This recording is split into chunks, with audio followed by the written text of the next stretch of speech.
안녕하세요. 임금과 관련해서 저번 시간에 이야기했던 거 계속 하도록 하겠습니다. 보시면 제가 이제 새로 적어놨는데요. 임금 있고 위에 소득 분배 지표 순서는 거꾸로입니다. 임금 먼저 하고요. 소득 분배 지표와 관련된 이야기를 하도록 하겠습니다. 그래서 이제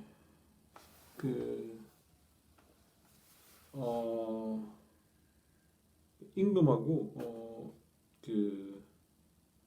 방금 이야기했던 실질 임금하고 명목 임금을 여러분들이 구분을 해서 이야기할 필요가 있다라고 하는 거고, 실질 임금은 명목 임금 나누기 물가 수준이다라고 보시면 되고, 그 다음에 이 상승률 변화율과 관련해서는 실질 임금 변화율은 명목 임금 변화율 마이너스 물가 수준 변화율이다라고 보시면 될 겁니다. 우리나라가 연평균 명목 임금 상승률이 우리 책에 나와 있는데 1997년에서 2011년까지 연평균 명목 임금 상승률이 13.5%였다라고 되어 있고, 연평균 실질임금 상승률은 5.5%. 그러니까 우리는 실질임금이 중요하죠. 실질임금이 중요한데 실질임금이 매년 5.5% 정도 상승을 해왔다라고 보시면 되고, 이런 아주 40년 가까이 5.5%의 평균적으로 생활 수준의 지속적 향상이 있었고, 물가 수준에 비해서 명목임금 상승률이 꽤 높았다고 볼 수 있다는 것이죠. 그러니까 실질 임금이 이렇게 많아졌다는 것은 명목임금 상승률이 물가 수준의 상승률보다 더 높았다라고 보는 게 맞죠. 네.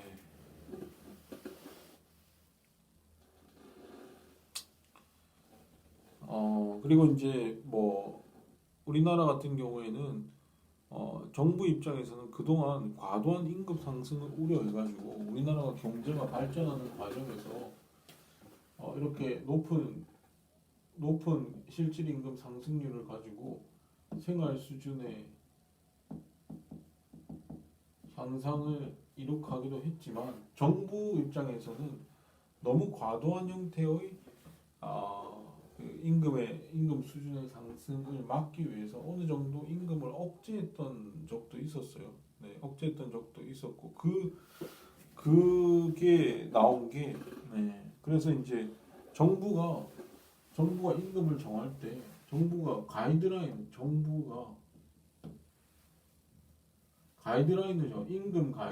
정합니다. 그동안 그렇게 해왔어요. 그러니까 정부가 이게 1996년에 아까 이야기했던 노사정위원회라고 하는 걸 만들어 놓고, 여기에서 정부가 설득을 하는 겁니다. 노동자 노측하고 노사를 설득하는 거예요. 설득하는 과정에서 임금 가이드라인이라고 하는 게 나오거든요. 임금 가이드라인을 공고사항입니다. 강제하는 건 아니지만 하나의 공고사항으로서 가이드라인. 그래서 노측은 얼마, 사측은 얼마, 이거 상당히 그런 거 가지고 노사 간의 갈등이 격화되는 경우도 상당히 있는데, 노사정위원회, 지금은 경제사회노동위원회라고 불리는 그 위원회에서 이런 가이드라인을 제시를 하고 있다라고 보시면 되는데, 이거 일종의 정부의 소득 정책이라고 보시면 되는데 상당히 바람직하지 않다라고 보시면 돼요. 임금이라고 하는 것은 노동시장에서 결정되는 것이 가장 바람직합니다. 네. 근데 이제 자꾸 정부가 임금에 개입을 하려고 하는 경향성이 상당히 강하죠. 네. 그 다음에 이제 실질 임금과 생산성이라고 하는 게 있는데, 실질 임금과 생산성이라고 하는, 결국 결론은 뭐냐면 임금은 그 중에서도 실질 임금이 중요한데, 실질 임금은 결국 생산성과 같아져야 한다는 겁니다. 생산성만큼, 즉 노동자가 생산하는 생산성만큼, 이 생산성이라고 하는 건 결국에는 그 산출물의 가치를 투입물 가치로 나눈 건데, 이 투입물을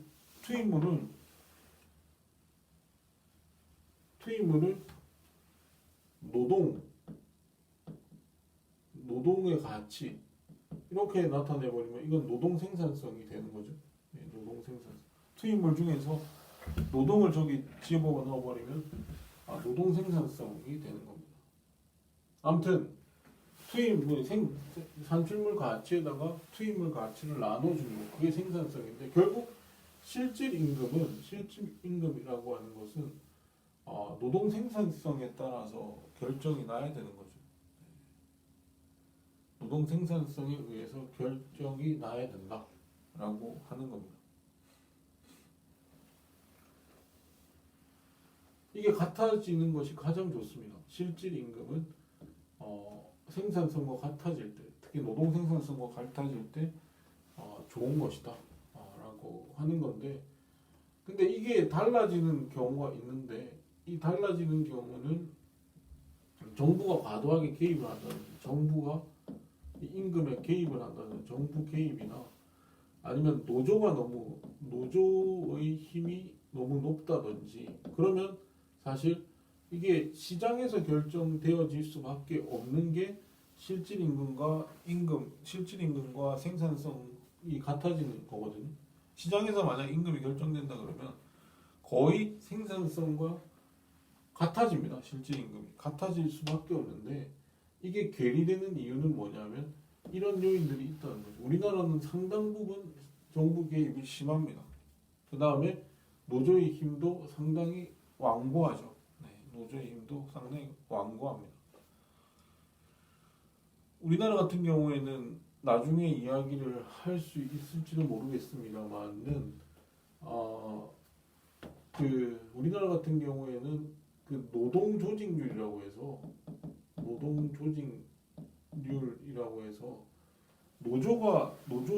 조합원, 네, 전체 임금 근로자들 중에서 노조에 가입한 노동자의 비율을 이제 노동조직률이라고 보통 그렇게 이야기하는데, 이게 지금 현재 2019년 통계로 보면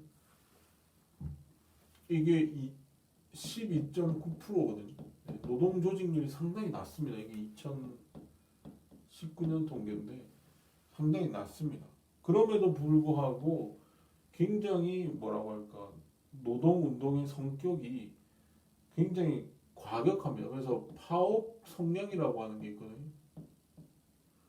파업 성량이라고 하는 게 있는데, 이 파업 성량이 상당히 많습니다. 파업 성량이라고 하면은 임금 노동자 1000명당 얼마나 일을 안 했느냐, 1000명당 얼마나 1년 동안 노동을 안 했느냐, 이게 이제 파업 성량 지표로서 나타나 있거든요. 네, 그 수치가, 그러니까 이 파업 성량이라고 하는 거는 이렇게 계산을 임금, 그러니까 노동 손실 일수죠. 그러니까 임금 노동자 수 곱하기 100 하면 됩니다. 네. 곱하기 1000 하면 됩니다. 1000. 이게 우리나라 같은 경우에는 지금 43.2거든요. 이 숫자. 그러니까 임금 노동자 1000명당 1000명당 노동 손실 일수가 43.2 정도, 일수가 43.21이 됩니다. 이게 굉장히 높은 수치입니다. 미국과 같은 게, 미국은 3.1이고요. 이게 미국 이게 3.1이고 일본은 0.3입니다. 영국이 높다고 하지만 10.1밖에 안 돼요. 10.3이거든요. 10.3밖에 안 됩니다. 우리는 파업 성향이 상당히 있습니다. 노동자가 굉장히 강성 노조라는 거죠. 이렇게 될 수밖에 없는 이유가 뭐냐 그러면 사실 우리나라는 제도적으로 파업이 상당히 유도되고 있어요. 그러니까 파업을 조장하고 있습니다. 제도 자체가. 우리가 1953년에 근로기준법 1953년 근로기준법이라고 하는 게 제정이 입법이 됐는데 이 근로기준법에 의거해서 이때부터 직장 정거 파업이 직장 정거 파업이 허용이 되고 있어요. 거기에다가 대체 근로를 금지합니다. 그러니까 파업을 했을 때 직장을 점거해 버려요. 그게 법적으로 허용이 됩니다. 사실 다른 나라 같은 경우에는 파업을 하게 되면 직장 바깥에서, 이거는 직장이라고 하는 건, 회사라고 하는 거는 그 회사 소유잖아요. 그렇기 때문에 노동자들이 함부로 점거를 할 수가 없도록 되어져 있는데 사실은 파업을 하게 되면 우리나라 같은 경우에는 직장 내에서 아예 일을 못하도록 직장을 점거해 버립니다. 노동자들이. 그게 법적으로 허용돼 있습니다. 그리고 대체 근로도 금지돼 있어요. 즉 직장에 들어갈 수도 없어요. 파업을 하게 되면 직장에 들어가서 노동을 할 수가 없습니다. 없고 아예 대체 근로가 금지돼 있어요. 만약에 파업하는 사람이 있다 그러면 그 사람을 대체해서 누군가 일을 할 수 있느냐? 그것조차 금지돼 있어요. 이미 1953년부터 이런 법이 있기 때문에 파업을 할 수밖에 없죠. 이러면 다른 나라에는 이렇지 않거든요. 다른 나라들 다 이런 법이 없습니다. 이런 걸 허용하지 않습니다. 파업하면 밖에서 해야 돼요. 밖에서 하고 만약에 파업하는 사람이 직장 바깥에서 파업을 하고 있다 그러면 그 사람을 대신해서 대체 근로가 들어오게 돼 있습니다. 그런데 그걸 못 하고 있죠. 노조들이 파업을 할 시에는 막강한 힘을 발휘할 수 있는 것이죠. 그래서 파업 일수가 굉장히 높습니다. 이렇게 높아요. 노조의 힘이 커지고 아까 이야기했듯이 정부가 가이드라인을 줘서 그런 식으로 임금에 최저임금도 개입하고 임금 가이드라인도 주고 이렇게 하면은 이게 당연히 실질 임금과 생산성이 괴리될 수밖에 없습니다. 시장의 임금 계약을 통해서 자유롭게 하도록 만들어주면 사실 노동 생산성이랑 실질 임금의 수준이 신기하게도 이렇게 같이 가거든요. 신기하게도 같이 가는 경향성이 있습니다. 근데 그게 지금 안 되고 있다. 우리나라는 괴리가 크다라고 보시면 돼요. 우리나라 같은 경우에는 보통 우리가 연공 서열이거든요. 그러니까 일종의 그 정규직 같은 경우에는 자를 수가 없습니다. 노동자를 자를 수가 없어요.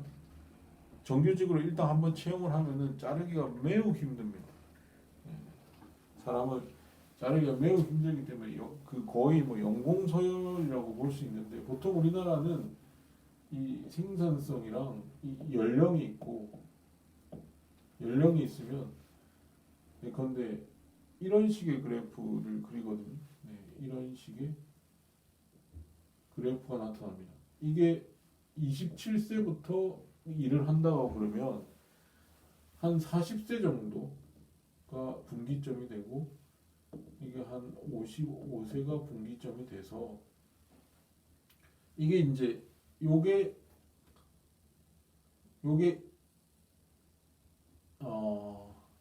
이게 생산성이겠죠. 생산성이고 이게 임금이 됩니다. 임금. 그러니까 사회 초년생 즉 처음 직장에 근로를 하면 자기 생산성보다도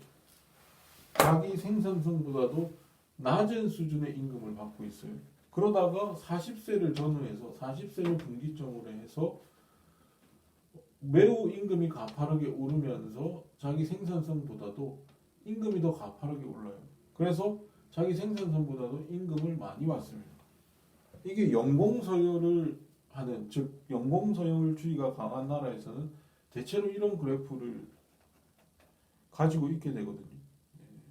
처음엔 좀 적게 줬다가 나중에는 많이 주는 그런 형태로 보통 그래서 보통 요거랑 그러니까 자르지 못하니까 55세까지 근무를 하게 돼요.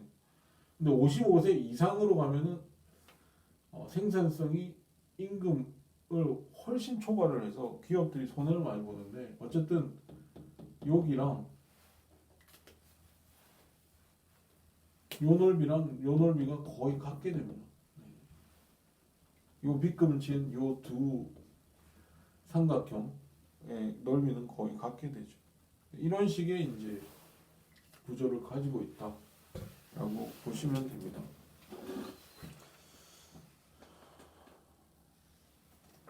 그리고 뭐 실질 임금과 생산성과 관련된 이야기는 그 정도고요. 임금 수준은 우리나라 같은 경우 임금 수준이 시간당 평균 임금이 요거는 시간당 평균 임금은 2만 원입니다. 계산을 해보면 2만 원이고 월 평균 임금은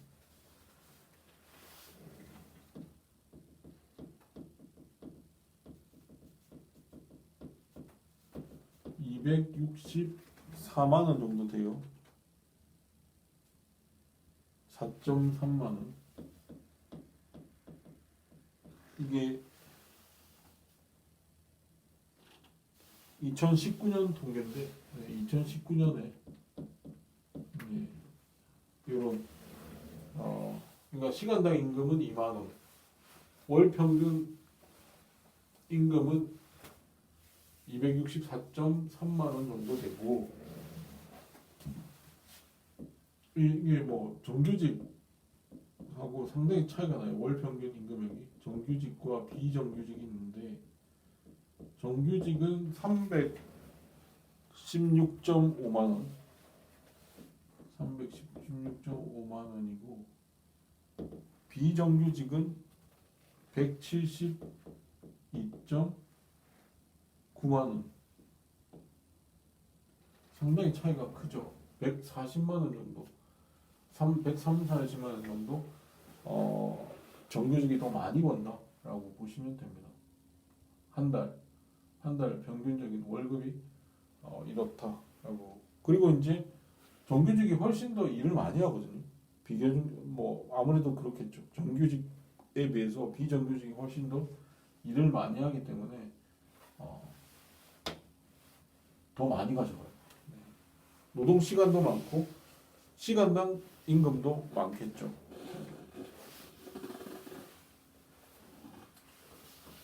그래서 월 평균 임금은 정규직이 훨씬 높다라고 보시면 됩니다.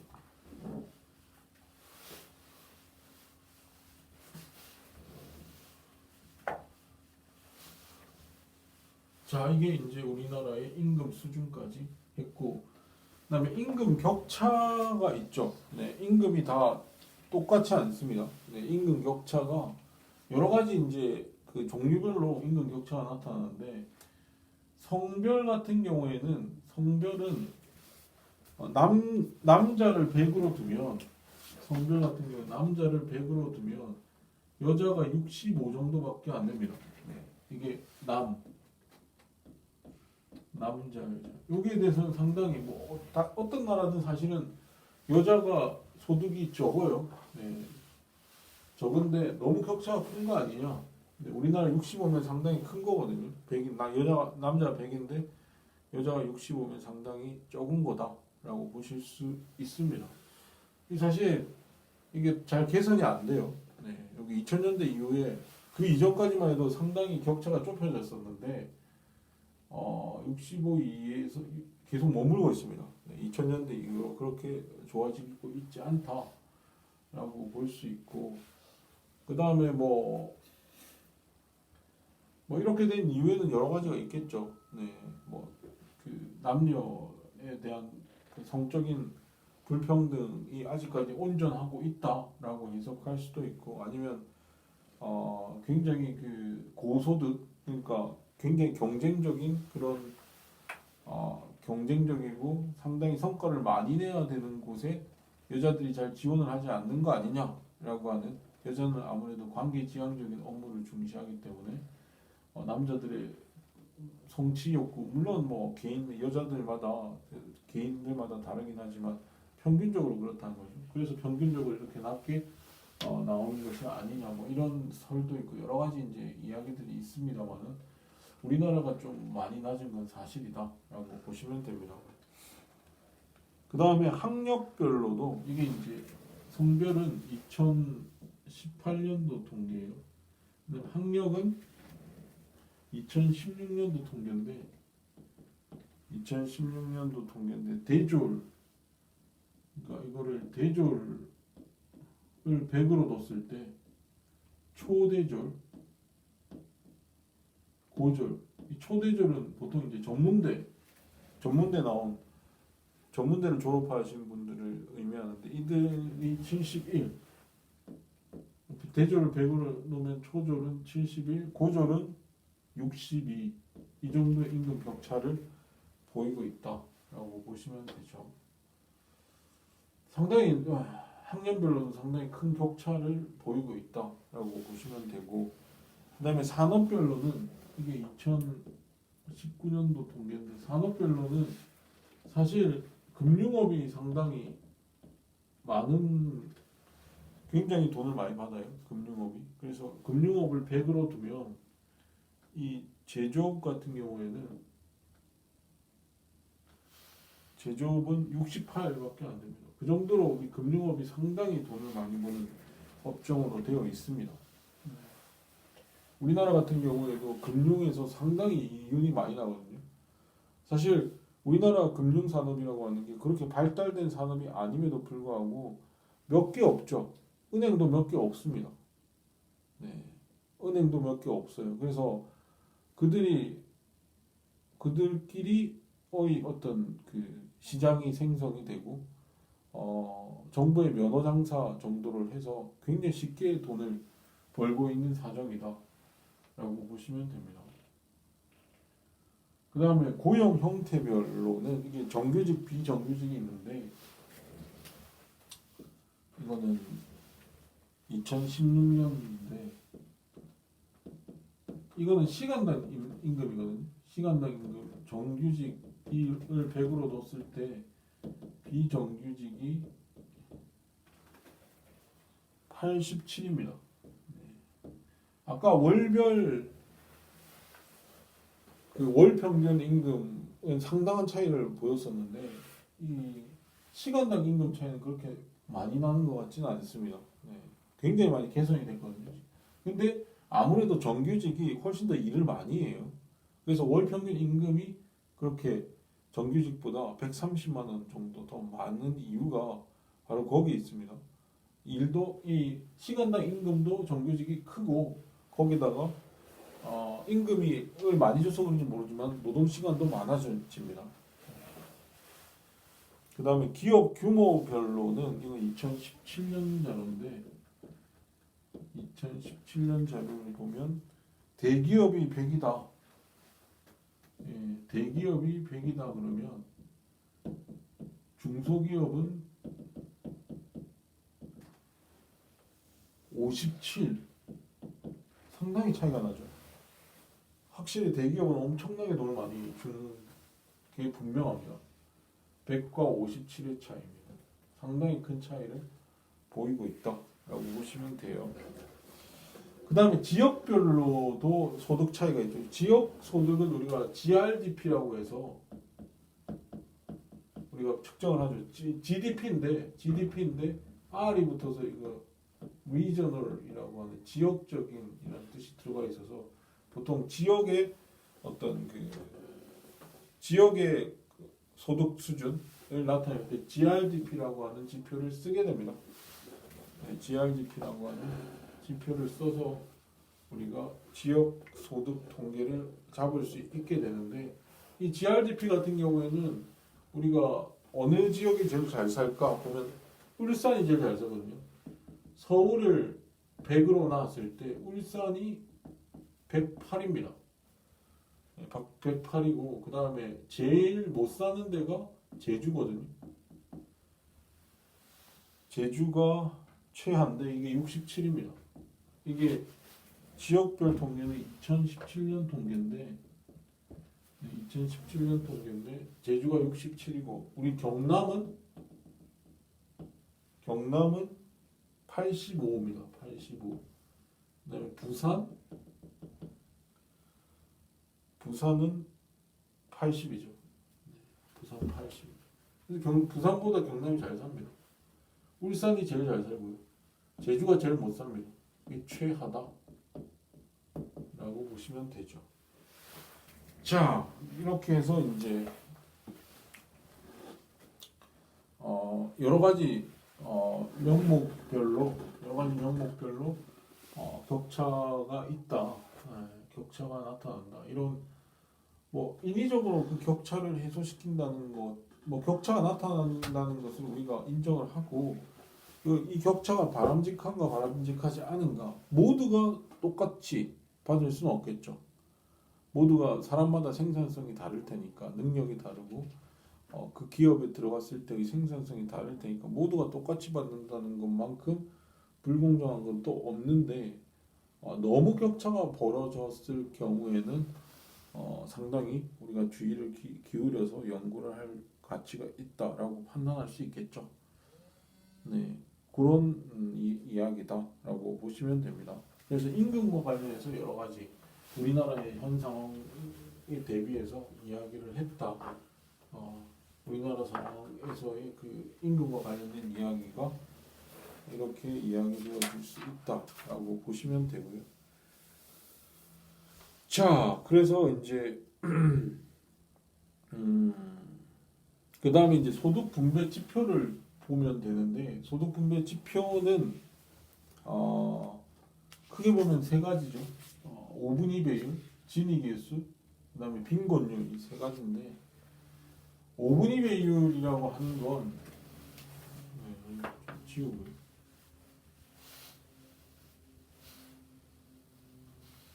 네, 5분위 배율.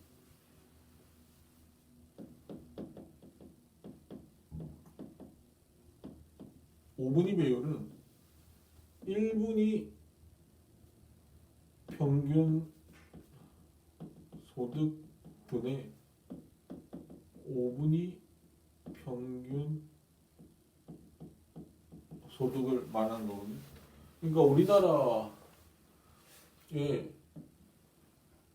이거는 가구입니다. 네, 소득 분배 지표는 가구 지표예요. 가구별로. 그러니까 개인별로 하지 않고 모든 분배 지표들은 가구 단위로 원래 평가를 해요. 왜냐하면 어떤 부잣집에 아들, 딸이 아직 학생이에요. 그들은 소득이 없습니다. 그들은 지금 나가서 소득을 벌고 있지 않죠. 그냥 꽤 높은 생활 수준을 가지고 있을 거예요. 왜냐? 그 어머니 아버지가 부자이기 때문에 그렇죠. 그래서 이거는 가구별로 우리가 모든 소득 지표는 가구별로, 분배 지표는 가구별로 그렇게 분배 지표는 가구별로 나타낸다. 그래서 이게 다 가구 소득인데 가구 평균 소득이라고 하지만 가구 소득이에요. 그 가구들이 이렇게 우리나라 가구를 다 보면 한 2천만 가구 정도 됩니다. 우리나라 가구 뭐 1인 가구도 있고 2인 가구도 있고 3인 가구도 있고 4인 가구도 있겠지만 그 가구들을 다 합쳐보면 한 2천만 가구 정도 된다라고 보시면 돼요. 우리나라 가구 수는 5천만 인구지만 한 2천만 가구 정도 된다라고 보시면 됩니다. 최근에는 1인 가구들이 많이 늘었죠. 네. 그래서 우리 이 가구 소득을 이렇게 5등분으로 이렇게 나타낼 수 있어요. 20%씩. 네, 20%, 20%, 20%, 20% 이렇게. 네, 최하위부터 최상위 소득까지 분배 소득까지 이렇게 나타낼 수 있죠. 네. 이 맨 밑에 있는 요거를 1분이라고 그러거든요. 가장 소득 수준이 낮은 집단은 1분이라고 그러고 그 위가 2분이고 그 위가 3분이고 그 위가 4분이죠. 그 위가 5분이. 그러니까 가장 낮은 소득 수준을 가진 20%의 평균 소득이 바로 요 분모에 들어가고 가장 높은 소득을 가진 20%의 평균 소득이 요 분자에 들어갑니다. 이게 5분위 배율이다라고 보시면 됩니다. 그래서 5분위 배율이 높아지면 높아질수록 분배 상황이 악화됐다.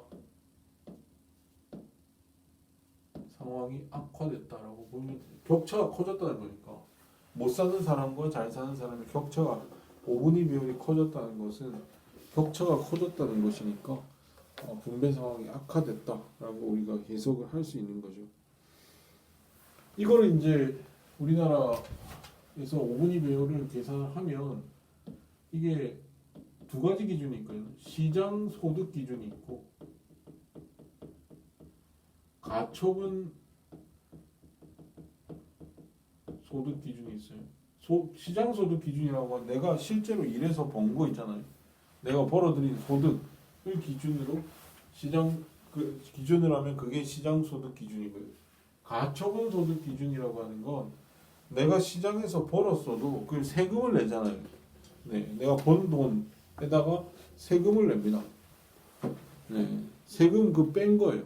세금을 다 내죠. 소득이 있는 사람들은 다 세금을 내고 그 다음에 세금을 낼 사람을 내고 또 보조금을 받는 사람도 있거든요. 너무 못 사는 사람들은 또 정부로부터 뭔가를 받잖아요.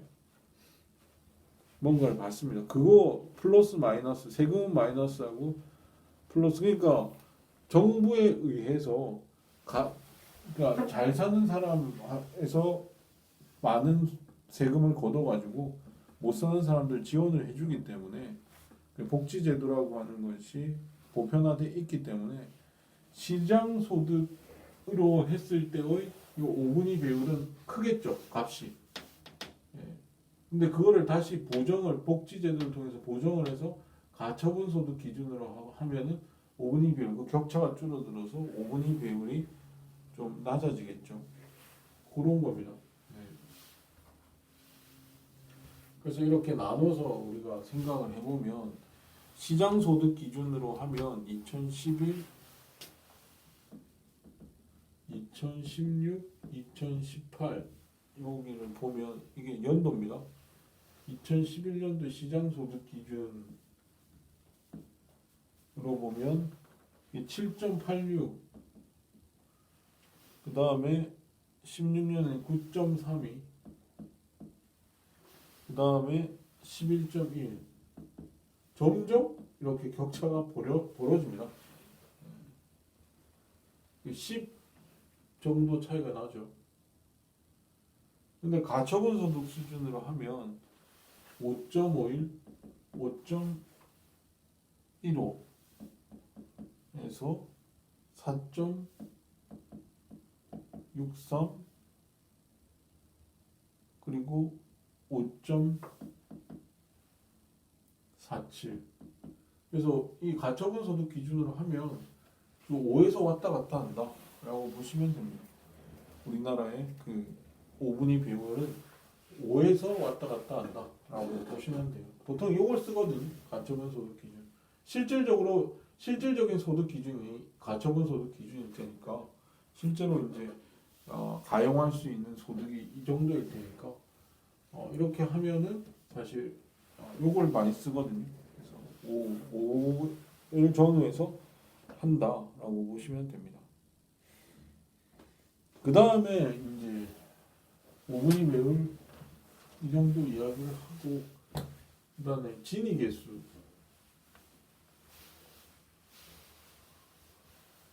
진위계수라고 하는 거는 그 로렌츠 곡선이라고 하는 것을 알아야 진위계수가 뭔지를 알 수 있죠. 여러분들 잘 아시겠지만 혹시나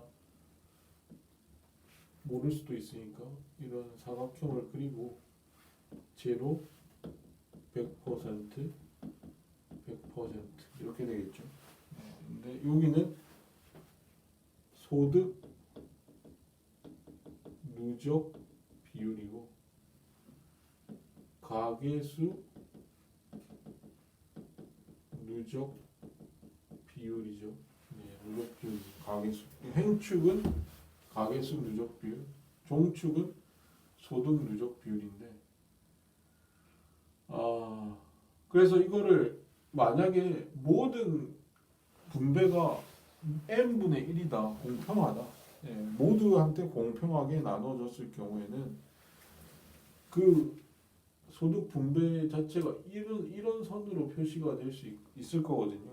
그러니까 가계수 1일 때는 한 명 할 때 한 개를 주겠죠. 네, 그렇죠. 네, 한 명한테 1%의 인구한테는 1%만큼 가겠죠. 완전 평등 안 하면 2%의 인구한테 가계수에서는 2%만큼 가겠죠. 그래가지고 3%, 4%, 100% 되면 100%를 간다. 그래서 이 선은 완전 평등선이에요. 완전 평등선이다 라고 볼 수 있는 거예요. 완전 불평등선은 어딜까요? 한 사람이 다 가지는 거죠. 네. 한 사람이 다 가지는 거죠. 첫 번째 가게 주지 않습니다. 두 번째 가게 주지 않습니다. 제로 이런 제로 완전 불평등은 제로 맨 마지막 사람이 100을 가집니다. 그러니까 요 선이 되겠죠. 요 선이 완전 불평등 선이 될 겁니다. 근데 현실에서는 완전 불평등선도 아닐 거고 완전 평등선도 아닌 그 중간 정도가 되겠죠. 그 중간 정도의 선을 그으면 한 이 정도 선이 되겠죠. 네. 이 선을 로렌츠 곡선이라고 합니다. 네. 로렌츠 곡선이라고 합니다. 그래서 로렌츠 곡선은 뭐냐? 여기를 빗금을 치면 이렇게 빗금을 치면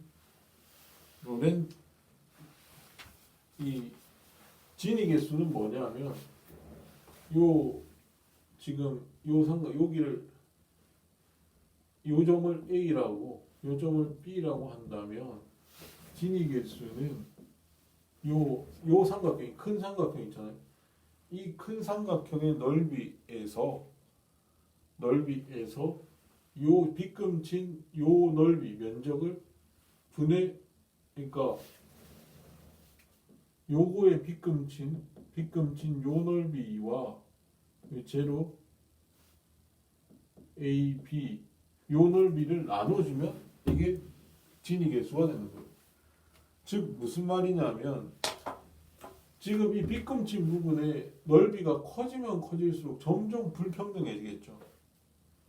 그러니까 요 빨간 밑에 빨간 요기에 가까워지면 이게 이 선이 로렌츠 곡선이 계속 이렇게 와서 이쪽으로 와가지고 이 빗금 친 부분이 커지면 커질수록 점점 불평등해질 거고 요 선이 요 대각선 직선에 가까워지면 가까워질수록 평등해지겠죠.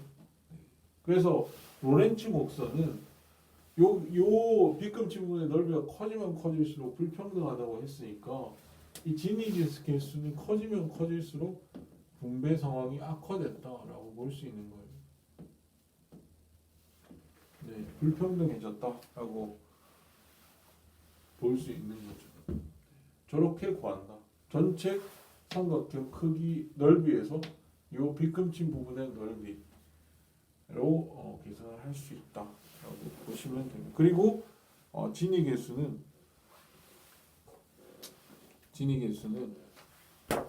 0에서 1 사이죠. 진위 개수는 0에서 1 사이다 라고 보시면 됩니다. 제일 평등할 때는 이 평등해져 버리면 이 빗금친 부분의 넓이가 제로가 되겠죠. 그래서 이게 완전 평등이고요. 이게 완전 평등한 경우고 1일 때는 1이라고 하면은 이 빗금친 부분이 아예 이 삼각형 자체가 되어버리는 경우니까 그거는 완전히 불평등한 경우죠. 완전 불평등한 경우다. 그래서 값이 커지면 커질수록 진위 개수는 크면 클수록 불평등하다 라고 보시면 됩니다. 우리나라 같은 경우에는 2018년도 통계죠. 2018년도 통계를 보면 요 값이 0.345 이렇게 됩니다. 우리나라 같은 경우에는. 그래서 보통 0.4를 기준으로 했을 때 0.4 이상이면 불평등하다라고 보거든요. 보통 대체로 그렇게 봐요. 근데 우리나라 같은 경우에는 0.4보다는 낮으니까 그렇게 불평등한 나라가 아니다라고 이야기를 할 수가 있을 겁니다. OECD 평균보다는 높아요. OECD 지금 37개 국가가 있는데 OECD 국가에서 우리나라가 한 28위 정도 합니다. 이 진위 개수로. 네. 그러니까 별로 좋지 않. OECD 평균은 진위 개수가 0.314거든. 0.314. 우리나라는 진위 개수 그러니까 평균에서 약간 악화돼 있으니까 그렇다. 좋지는 않다. 평균보다는 좋지 않다. 분배 상황이. 미국은 0.39거든요. 0.39. 미국은 전통적으로 좀 불평등 지수가 높은 나라입니다. 왜냐하면 이민을 많이 받기 때문에 이민이 그 어느 나라보다도 자유로운 국가이기 때문에 그 희망을 찾아서 못 사는 국가에서 많은 국민들이 들어오게 되고 그러다 보니까 못 사는 사람들이 많죠. 많고 그들이 이런 분배 상황을 악화시켜주는 통계적으로 악화시켜주거든요. 그래서 좀 높은 편이다라고 보시면 되고 독일이나 프랑스 우리나라랑 비슷한 인구를 가지고 있는 독일은 굉장히 좋죠. 0.2899 프랑스 같은 경우에는 0.301 다 우리나라보다 분배 상황이 좋다라고 보시면 되죠. 근데 0.4를 넘지 않았기 때문에 우리나라도 좋다. 세계 평균보다는 우리나라가 좋죠. 세계 평균보다는 좋다라고 보시면 됩니다. 그 다음에 빈곤율인데요. 빈곤율.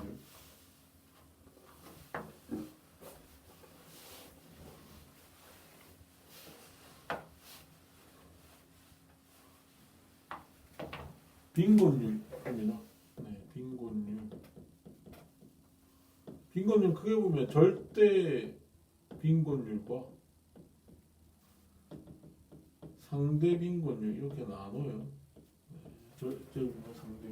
절대 빈곤율은 최저 생계비 이하의 가구입니다. 보통 이제 최저 생계비라고 하는 것은 최저 생계비 이하 이거는 보건복지부에서 설정합니다. 최저 생계비. 그러니까 이거는 최저 생계비 이하 가구 생계비 소득이 최저 생계비 이하인 가구. 이거는 뭐냐면 기초생활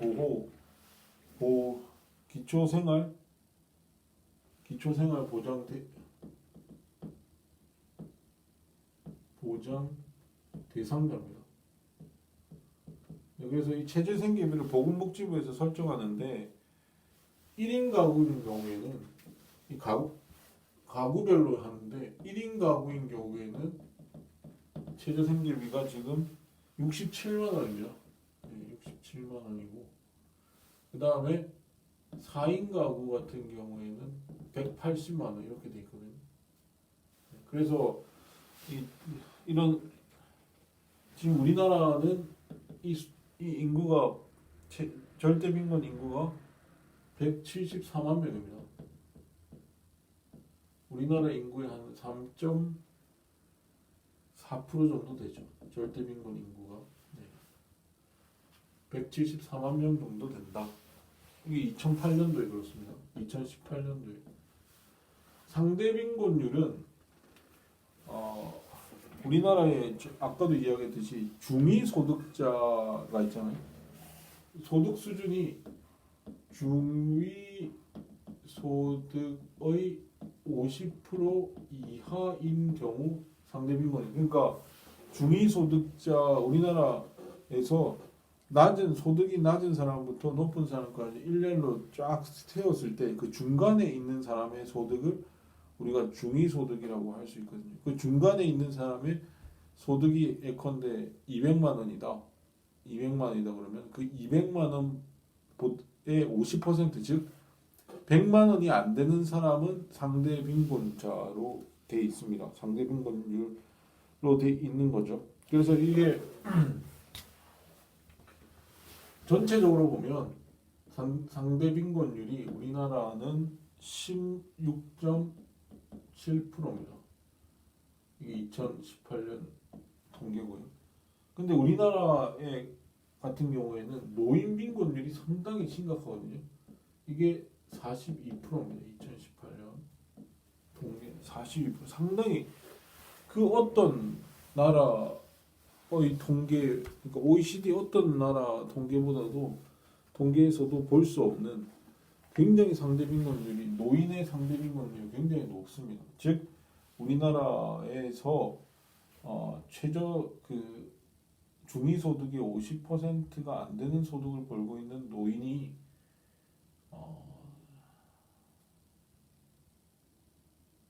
42%가 된다라고 보시면 되죠.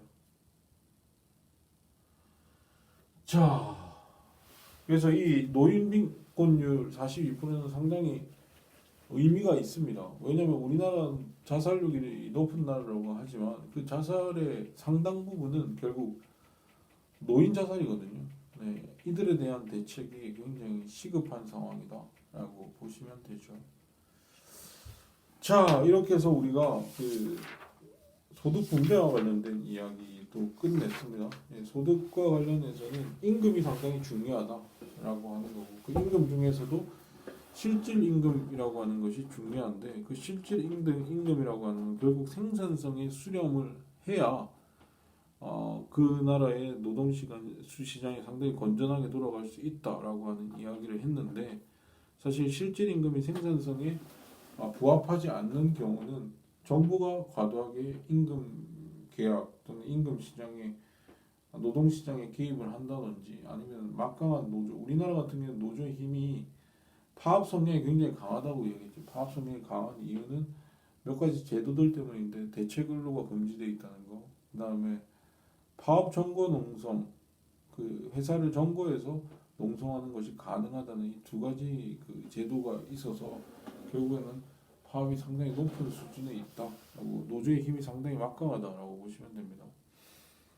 그다음에 이제 우리나라 임금 수준 시간당 2만 원인 거. 그다음에 그 여러 가지 안건별로 그 임금 격차 안 한다는 이야기했고 그다음에 소득 분배와 관련해서 우리가 최근에 많이 이야기되고 있는 오분위 배율이랄지 뭐 진위 계수랄지 아니면 빈곤율과 관련된 특히 빈곤율 같은 경우에는 상대 빈곤율이랑 그 절대 빈곤율을 구분해서 이야기를 하셔야 돼요.